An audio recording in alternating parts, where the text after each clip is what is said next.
সুপ্রিয় দর্শক, আসসালামু আলাইকুম। অন্যান্য ধর্মাবলম্বীদের শুভেচ্ছা, স্বাগতম।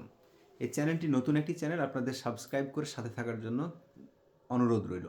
সুপ্রিয় দর্শক, আজকে যে ইস্যুটি নিয়ে কথা বলবো, শেখ হাসিনা ছাড়া আওয়ামী লীগ এর নেতাকর্মী কিংবা নেতারা এই দলটিকে ভাবতে পারে না কেন, কিংবা বিএনপি বেগম খালেদা জিয়া কিংবা জনাব তারেক রহমানকে ছাড়া ভাবতে পারে না কেন। আসলে প্রথমে আসি আওয়ামী লীগের বিষয়টা নিয়ে।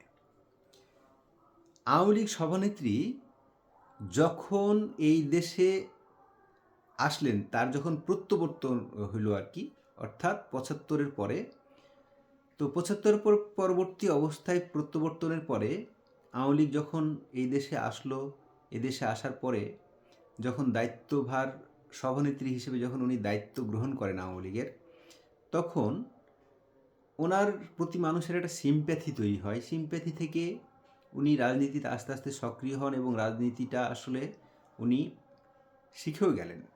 রাজনীতিটা করতে গিয়ে রাজনীতিটা শিখে গেলেন এবং একটা সময় ঝানু রাজনীতিবিদ হলেন। তো এই একটা পর্যায়ে একটা নেত্রী প্রায় ৪০ বছর একটা দলের যখন সভানেত্রী হয়ে থাকেন, গণতন্ত্রে এটা আসলে কতটুকু চর্চিত বিষয়, এটাও আসলে আপনাদেরকে ভাবতে হবে। বিষয়টা হলো যে আওয়ামী লীগের যে তৃণমূল পর্যায়ের নেতাকর্মী, প্রত্যেকটাই একটা করে কিন্তু শেখ মুজিবের আদর্শ ধারণ করে তারা এই দলটি করেন। কেউ শেখ হাসিনার আদর্শ ধারণ করে, লালন করে, পালন করে এই দলটি করেন এমনটা কিন্তু নয়। কিন্তু এই দলটিকে শেখ হাসিনা একদম যেভাবে তার নিজের নিয়ন্ত্রণে নিয়ে পরিচালিত করেছেন, অন্য অন্য নেতাকর্মী যারা, তারা শেখ হাসিনার যে ভুলগুলো, মানুষ হিসেবে তো মানুষের ভুল থাকতে পারে, প্রত্যেকটা মানুষের ভুল আছে। শেখ হাসিনা দেশ পরিচালনা করতে গিয়ে, দল পরিচালনা করতে গিয়ে যে ভুলগুলো উনি করেন বা করেছেন, সে ভুলগুলো দলের মধ্য থেকে কেউ তাকে বলার সাহস পান নাই যে নেত্রী, আপনার এই জায়গাটা এইভাবে করলে যে ভালো হতো, এইটা না করলে ভালো হতো। এই কথাগুলো আসলে নেত্রীকে বা শেখ হাসিনাকে বলার সাহস, শক্তি কারো হয়নি। বরং উল্টো তোষামোদি করে এই দলটাতে কিছু হাইব্রিড নেতা এসে দলটার আজকে ১২টা বেজে গেছে। তৃণমূল পর্যায়ে এত যখন তাদের সমর্থন, এই যে এত কিছু, আমরা তো রুট লেভেলে আছি, আমরা মনে করতে পারেন যেহেতু ঢাকা শহরের বাইরে আছি, সুতরাং আমরা দেখতে পাই গ্রামে গঞ্জে দেখতে পাই যে শেখ হাসিনার আওয়ামী লীগ এখনও এত জনপ্রিয়, এটা আপনারা কল্পনাও করতে পারবেন না। এটা আমি আসলে কি কারণ সেটা পরে ব্যাখ্যা করছি, পরে বলছি। কিন্তু এখন যে ইস্যুটা হয়েছে যে শেখ হাসিনাকে ছাড়া আওয়ামী লীগ যেন দল কানা, শেখ হাসিনাকে ছাড়া যেন আওয়ামী লীগ কোনো কিছু বোঝে না। হ্যাঁ, ঘটনাটা সত্যি। এই যে দলের মধ্যেই গণতন্ত্রের চর্চা না থাকাটা একটা স্বৈরতন্ত্র তৈরি করতে বাধ্য করে এবং একক সিদ্ধান্ত নিতে তখন একটা, যখন প্রথমেই তো অটোক্রেটিক হয়ে যায় না। অটোক্রেটিক হইতে গেলে প্রথমে একটা সিদ্ধান্ত নেয়, তখন সবাই মেনে নেয়, তারপরে সিদ্ধান্তটা সবাই মেনে নেয়, তৃতীয় সিদ্ধান্তটা নেয় যখন, তখন ঠিক হলো না ভুল হইল, এটা আলোচনা করে নেত্রীকে যে বলবেন আপনারা যে নেত্রী, আপনার এটা ভুল হচ্ছে। সেম থিংস কিন্তু বিএনপির ক্ষেত্রেও আমি কথাটা বলছি। এই কথাটা বলার সাহস হয়নি কারো। বেগম খালেদা জিয়াকে কিংবা জনাব তারেক রহমানকে সমালোচনার মাধ্যমে এই জায়গাটা ধরিয়ে দেওয়া আপনাদের হয় নাই, সাহস হয়নি। আপনারা কখনো দলের মধ্যে থেকেই জনাব তারেক রহমানকে বলেছেন যে নেতা আপনার এই সিদ্ধান্তটা মনে হয় এইভাবে না নিলে এইভাবে হতো? আপনারা বলেন না। আপনি কখনো বলেছেন যে নেত্রী এই সিদ্ধান্তটা বেগম জিয়াকে বলেছেন যে আপনার এই সিদ্ধান্তটা এইভাবে না নিলে ভালো হতো? যদি সেটা করতে পারতেন তাহলে এরকম এই দুটো রাজনৈতিক দলের মধ্যে নেতা সংকট হইতো না। হ্যাঁ, অনেকটা বিএনপির এদিক থেকে বলতে পারেন সুযোগ পায়নি এই কারণে হতে পারে, আবার সুযোগ যদি পেত তাহলে কি হতো জানি না, বিএনপি নেতা কিছু তৈরি করতে পেরেছে। আমি মনে করি বিএনপি কিছু নেতা ইদানিং তৈরি হয়েছে। আদৌ তারা রাষ্ট্র পরিচালনার মতো দক্ষ কিনা সেটাও ভাববার বিষয়। তবে আওয়ামী লীগের তুলনায় বিএনপির নেতাগুলো আমার মনে হয় যে তারা ম্যাচিউরড কথাবার্তা বলে, তাদের মধ্যে অনেক ম্যাচিউরিটি আছে।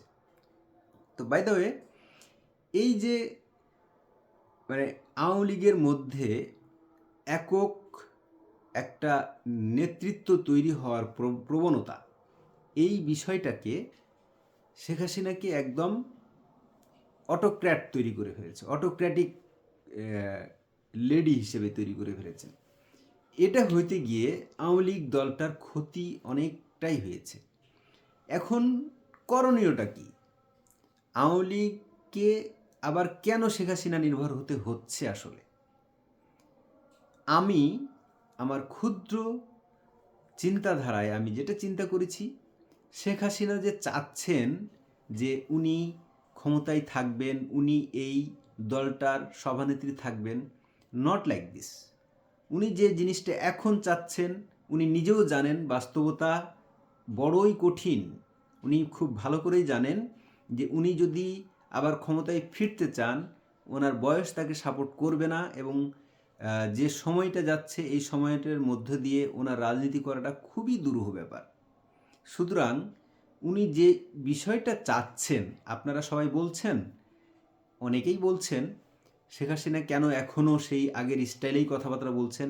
উনি স্টাইল পরিবর্তন করবেন না, ওনার স্টাইল ওনার কথাবার্তা পরিবর্তিত হবে না। কারণ ৭৫-এ যখন ওনার বাবাকে সবাই ওনার বাবাকে যখন ওনার পরিবারের ২ ভাই বোন ছাড়া সবাইকে যখন নির্মমভাবে খুন করা হয়, ৩২ নম্বরে যখন নির্মমভাবে খুন করা হয়, তারপরে ওদের মধ্যে একটা চরম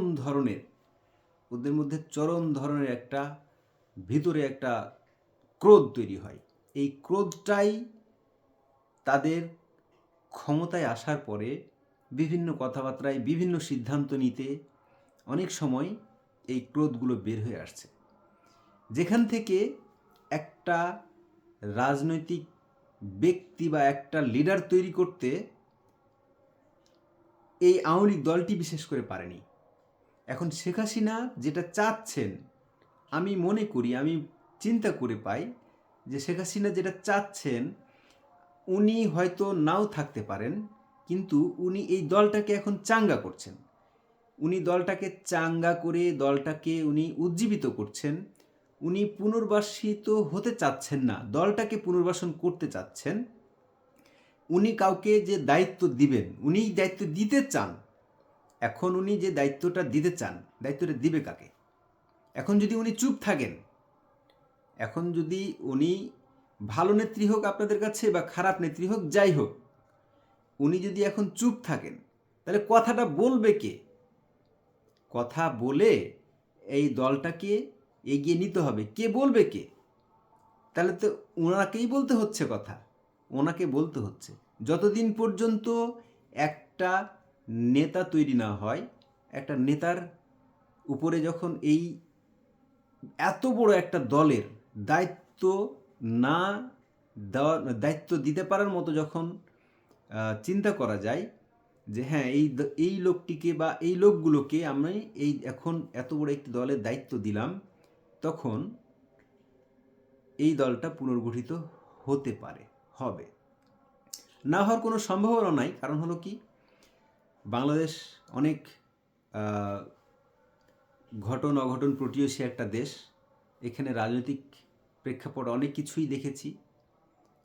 অনেক বয়স হয়নি আমাদের, তবে যেটুক দেখেছি খুব বেশি মনে পড়ে। 90-এর পরের অবস্থা থেকে আমরা দেখে আসছি, এই ঘটনাগুলো খুবই স্পষ্ট মনে আছে।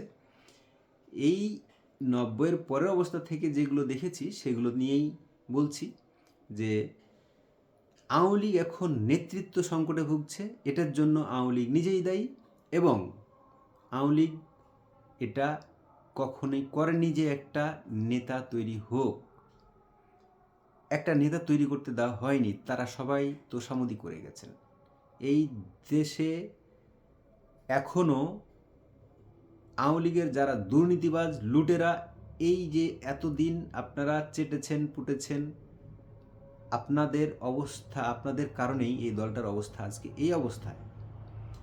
যদি আপনারা এই তোষামোদি না করে আপনারা যদি সৎ পথে থেকে দলটা পরিচালনা করতেন, তাহলে দেশটাও পরিচালনা হতো ভালো করে। আপনারা লুটপাটে ব্যস্ত ছিলেন।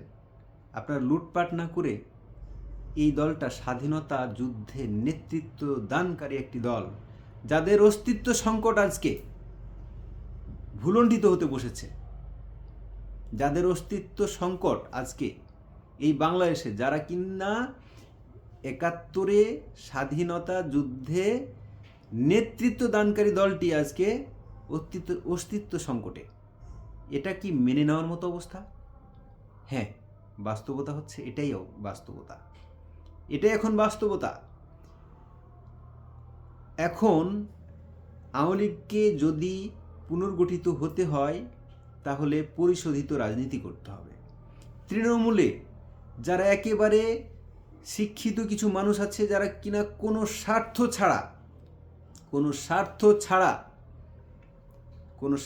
ছাড়া এই দলটিকে করেছেন, এই দলটিকে ভালোবেসেছেন, তাদেরকে এগিয়ে আসতে হবে এবং তাদেরকে এগিয়ে এসে কথা বলা শুরু করতে হবে এবং দায়িত্ব নিতে হবে। দায়িত্ব নিয়ে আপনাকে এই দলের দায়িত্ব ভার গ্রহণ করতে হবে। এবং আমিও বলবো যে শেখ হাসিনা যে তার নিজের অল্টারনেটিভ খুঁজতেছেন, এই অল্টারনেটিভ নিজেকে আপনাদের কাউকে তৈরি করতে হবে। আপনারা এতদিন পারেননি, এখন পারতে হবে। আপনাদের এই পারতে গিয়ে অনেক সময় লাগিয়ে দিবেন, তাহলে আপনারা আবার কালের অতল গহীনে হারিয়ে যাবেন। সুতরাং আপনারা যদি ফিরে আসতে চান, তাহলে পরিশোধিত রাজনীতি করুন এবং জনগণের কাছে ক্ষমা চেয়ে আপনার রাজনীতি করুন। আপনার রাজনীতি করার অধিকার বাংলাদেশে আছে, কাউকে নিষিদ্ধ করা যায় না। অতীত ইতিহাস আমরা তাই দেখেছি। জামায়াত ইসলামকে আওয়ামী লীগ নিষিদ্ধ করেছে, আরও শক্তিশালী হয়ে ফিরেছে। বিএনপিকে এত অত্যাচার, এত বাধা, এত কিছু জুলুম করার পরেও বিএনপি ভেঙে যায়নি। বিএনপি থেকে শিক্ষাও নিতে পারেন, অবশ্যই বলবো বিএনপি থেকে শিক্ষা নিতে পারেন। বিএনপি আজকে একত্রিত হয়ে আছে এবং বাংলাদেশের সর্ববৃহৎ দল এখন, তারা ক্ষমতার খুব কাছাকাছি। সুতরাং আপনারা নেতা তৈরি করুন। নেতৃত্ব সংকটে যদি একটি দল ভোগে, তাহলে দলটির অস্তিত্ব আস্তে আস্তে বিলীন হয়ে যায়। এমনটি আমরা চাই না। জনগণ রায় দিবে, জনগণই আপনাদের রাখবে বা রাখবে না, সেটা মাঠের খেলা, ভোটের খেলা, জনগণ ঠিক করবে। তবে আপনাদের যে রাজনীতি, আপনাদের সংশোধিত হয়ে আসতে হবে, এটাই সর্বশেষ কথা। তো সুস্থ থাকবেন, ভালো থাকবেন। কথা হবে অন্য কোনো একটি ভিডিওতে, সেই অপেক্ষায়। আসসালামু আলাইকুম।